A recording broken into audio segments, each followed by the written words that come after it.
Kent won their second successive FLt20 match as they sent Sussex to their 8th defeat with a 9-run win in Canterbury. Batting first after winning the toss, Kent got off to an excellent start through their two young openers, Sam Billings and Fabian Cowdrey. Cowdrey attacked Michael Yardy in the third over, hitting the spinner for 3 successive 4s, while Billings hit the former England man for a 6 as 19 runs came off the over, the second to be bowled by Yardy.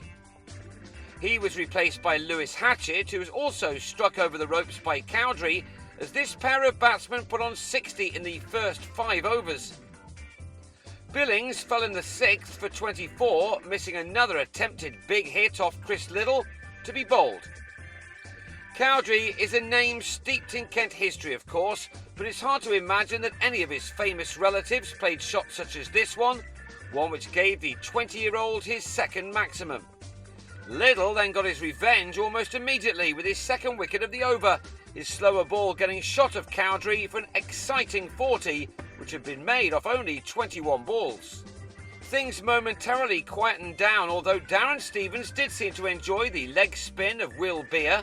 He hit the bowler for 1-6 in his second over and added 2 more in his final one, as Kent, who had belatedly finding some form in this competition, reached 129 for 2 with 5 overs of their innings remaining. Stevens dominated a third wicket stand of 62 with Brendan Nash, who'd made only 15 from 31 balls when he gave Liddle his third wicket at 132 for 3. The more fluent Stevens remained, however, and this scampered couple of runs took him to a fantastic 50, which was made off only 38 balls in the final over of the innings. He'd hit 2 4s and 3 6s in that, but was not done yet, even though only a few balls remained. In fact, Hatchett's last over of the piece went for 20, with Stevens uppercutting the final ball for 6 to finish on 67, in spite of only getting to his half-century in the last over. He helped his team to an imposing 173 for 3 from their 20 overs. Sussex then lost Dwayne Smith to the 4th ball of their reply as he holed out of Adam Riley, the West Indian again not producing the unstoppable shots he has in the past for the Sharks. T20 cricket is all about the smallest of margins. A bat over here and a shot failing to clear the boundary by a fraction there, making all of the difference. Roy Hamilton-Brown and Matt Machin played their shots with a little less risk, and for a while it worked well for them.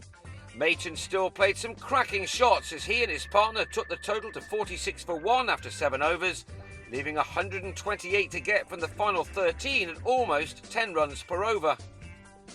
Chasing that down inevitably leads to wickets, and sure enough, Hamilton-Brown was leg before to Matt Coles for a runner ball 24, leaving with his side with plenty still to do.